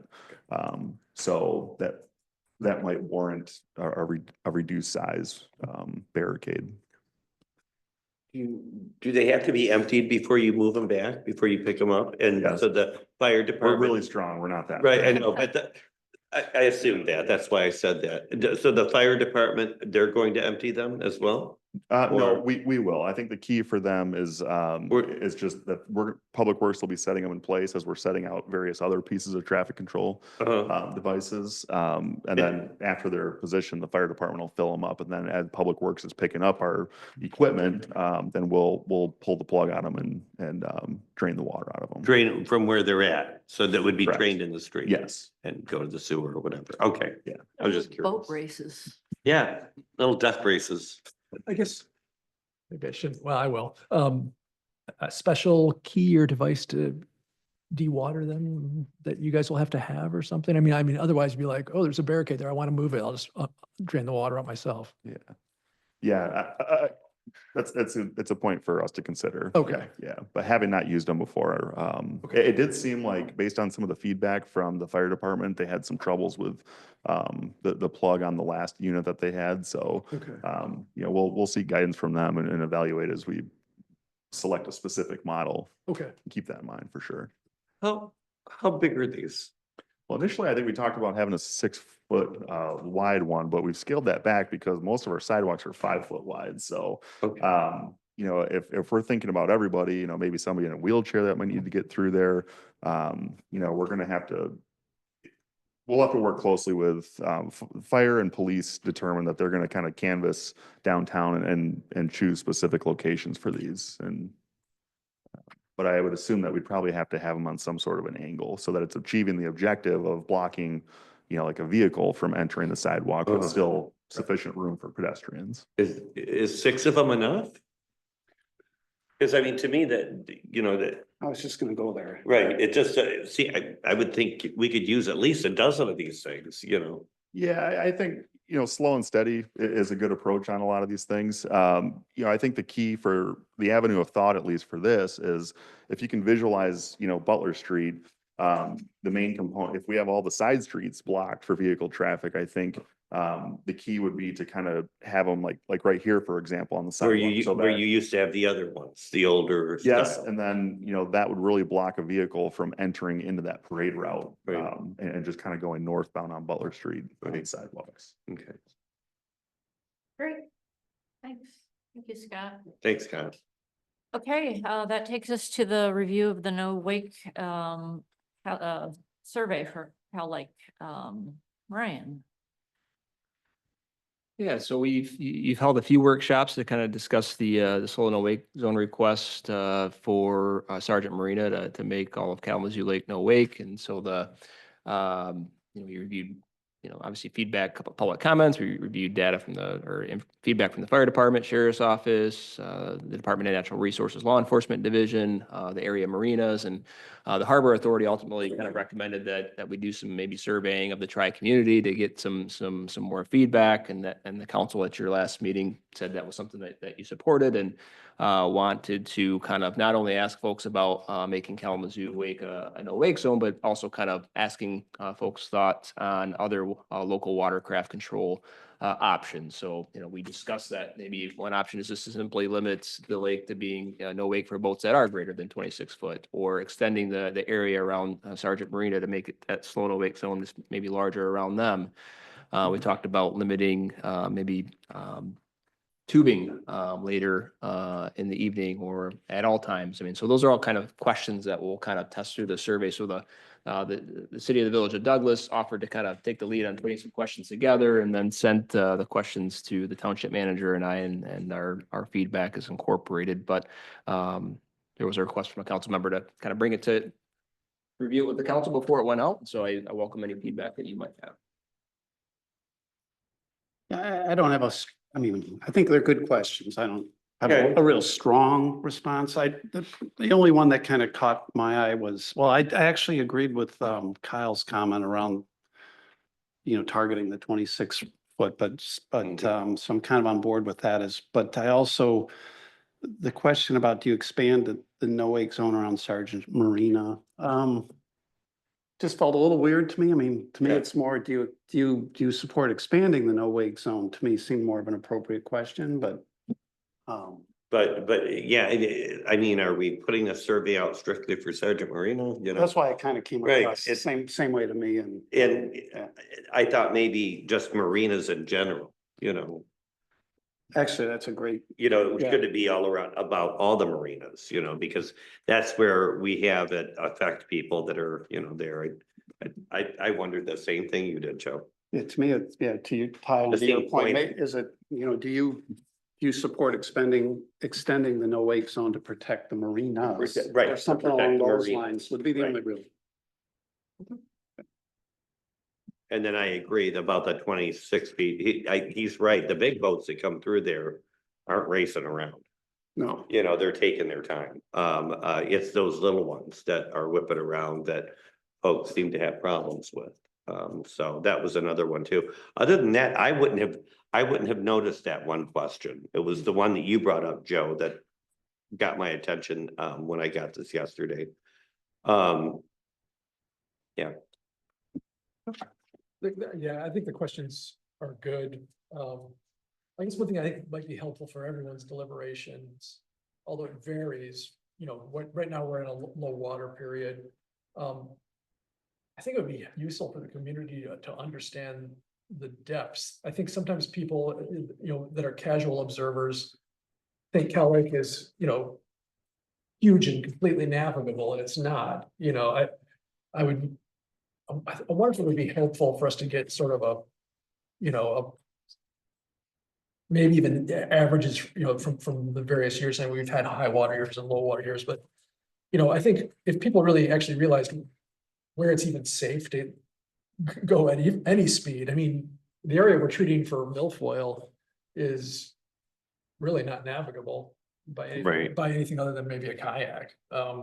So I think it'd be helpful for people to understand that if we go down this road, as Douglas and Saul are gonna go down this road, people to really understand that, you know, there's really not a lot of area there to actually engage in high-speed water sports anyway, and there's only a fairly narrow couple channels that you could go fast in without, Mhm. you know, bogging down. I mean, I know folks like to get up on plane to avoid the weeds, but you know, I think when you look at it from a Google map, it's deceptive, the size, when you consider really what our current no-wake zone is, you know, what the standard no-wake is, and then you overlay that with areas that are like less than 2 feet, if that.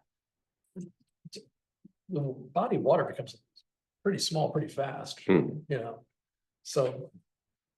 And that would go to the question about, would you expand the no-wake zone? Because suddenly if you expand it, you might as well just do a no-wake zone. Right. You know. Yeah. Yeah. You know, so I think. This is more of an education piece for down the road, but I think this is fine, yeah. And are we talking about this on Monday? No, I just Okay. needed some feedback, and, you know, it's something that you feel like you want to vote on. I Oh. think we have some Thank- feedback at the staff level and Yeah, we'll. I think I don't think we'll, there's a I'll- need to vote on it, is there? No, yeah, I don't- Yeah. I just wanted. Well, because this is gonna take public hearings. Yeah, and all This- sorts this- of Right. things. This is Yeah. a whole process of Yeah. the state. yeah. Right. I mean, I don't know that we would have even reviewed it had we not had a request. Yeah, specifically. I'll circle back on question 8 to the township in Douglas, just to request that we send out a survey that is simply states that, you know, ask about expanding slow-to-wake zones around marinas, not specific to Sargent Marina, and Great. I do appreciate seeing the survey. I know the staff does a great job, but it is nice to see a survey before it goes out. Yeah. Yeah. Great. Okay, that takes up, that ends our discussion items. Now we go to public comments. This can be about anything. Hi, I'm Kate Fleck, still at 312 Hoffman. I just feel like maybe I'm not clear. I moved here in 2023 and I heard people were talking about short-term rental. I've never had one, knew nothing about it. Filled out the form in case we want to rent for 24. We never did. We put my husband's name and my name on it. Not really understanding anything about the impacts, and maybe there weren't any in 24 because nothing was finalized in the early part of 24. And then in January of this year, I mentioned I want to put it in a trust, and I happened to be talking to the assessor, and he said, don't do it, because we're just figuring out people have made moves and it's impacting their short-term rental. And I said, what do you mean? And Luke sat down, he said, well, there's this list of people that moved their house and it's impacting their short-term rental. And I'm like, I still don't get it, to be honest. It's just because I've listened, but I'm not deeply involved and I haven't done a short-term rental yet. And my son doesn't want to ever rent this house. So for me, it's really just, it's gonna become our primary home. And it wasn't until October we started staying here full time, and I've been here full time since October. And we said, yeah, we're gonna make this our primary residence. And our attorney said, it's not in your family trust and everything will go to probate if it's not in a trust, move it to the trust. So I still want help from the city to help me. How can I put it in the trust? And still sign something that says no one else can rent it, that our son could never rent it. Because if the point is to limit trust, we have to have a way to do that and still let people, if there's a death in the family or there's a family change, to notify the city, there's been this family change. It's not changing your ability to short-term rent. It's still whomever it was for those people in the beginning. That's what I'm asking for, because I don't want to extend it. I do just want to do financial planning for my family that is separate from short-term rental and doesn't impact the short-term rental ability. So that's what I'm looking for help on. And then I only heard about March 5th just now listening to the meeting. And I thought, my gosh, should I have put it in the trust on, January 10th or 5th when I heard about this? But I didn't, because I was told, wait, the city's trying to figure out what to do, because there are going to be, with a new policy, you're gonna have to figure out how, every year things change in the world and how to adapt to keep short-term rentals not increasing but decreasing. But again, I'm a person that hasn't done it at all yet, and maybe I want to do it 3 weeks, maybe just 2 weeks in August, I don't know. I'm even, and I appreciate what you said that, Holly, maybe you just rent it for a month, and I'm thinking, I'm afraid of a stranger in my house for, so, again, I'm new to it, and so that's fine. I'm sharing, so thank you. Thanks, Thank you. Kate. Any other in the room? No. Anyone online wish to make a comment? All right, I think that's it, and no correspondence, council comments, Joe, you, Good, thanks. okay, Gregory? Want to welcome Sunday Drive, new business here in town. And also on this Sunday, we'll have Daniel DeFranco, city manager, township manager on the show, and Lisa from Douglas as well, city manager. And I got to get your turn coming up pretty soon, have you back on the show as well. Can I say that's just a lob for me to, say, well, you got the best guy. Well, I sitting wish I right could, here, I've but- got Lake Shore Chorus on at the 7:30, so I can't fit them in. I thought about that, Yeah. but. Scott? Well, he's already left and I don't blame him, but just thanks to my colleague across the hall at DNR for coming to brief you guys. He's a lot more of an expert than I am, so I appreciate the DNR coming here to brief you guys. Great. And my comment is to turn it over to Ryan to give us an update on Maple. Yeah, and I thank the mayor for sharing some time. I'm not an esteemed council member, so I appreciate Yeah. getting this a quick. Wasn't quite ready for your workshop meeting today, but we're looking to tee this up for you on Monday. You've had, a number of workshops where we reviewed Maple Street, and where you left it as a council was indicating, all right, go draft what's needed to start to do the design engineering, and then work with the township to finalize the cost sharing details. And so we've been working with the township for, on a couple of different agreements to solidify our cost share agreement related to the water main and that 1 lane of road, and then some of those sewer repairs. And then the township has had some sewer capacity needs that we've been working to address through the water sewer agreement. But they've requested that we work on an agreement to kind of share some of our sewer capacity with them as part of our discussions related to Maple Street. And so it's taken a while to work through all of those different pieces, but all of that to say, I think we're there. I think we anticipate sharing the agreements with you in an email as well. We'll have a memo with it from our legal counsel and their review, and then we'll have it on your agenda for Monday. We're really at a point where our engineers are like, you want this project to happen next year and happen timely and give us enough time to engineer it and get bids out and work with and get good bids. Because we have contractors that have the scheduling, then we need to get going here soon. So I know it's taken a little while, but we've been hard at work on this, and I know Joe and Russ, we've been talking with them about some of these pieces as they're helping with the water sewer agreement, and I've been keeping the mayor apprised too each week. But I think we're there, and I think that'll be a positive development that we can bring forth on Monday. Good news. Great. Okay, and that's my comment. All Great meeting and motion to adjourn. So moved. I'll second. Okay, all in favor? Yes. Yeah. Yes. Meeting adjourned. Thanks, Scott, for being here. Thank you. Yeah, thanks, Scott. That was Oval Beach today? Oh, wait, let me see. Let me see. My glasses on.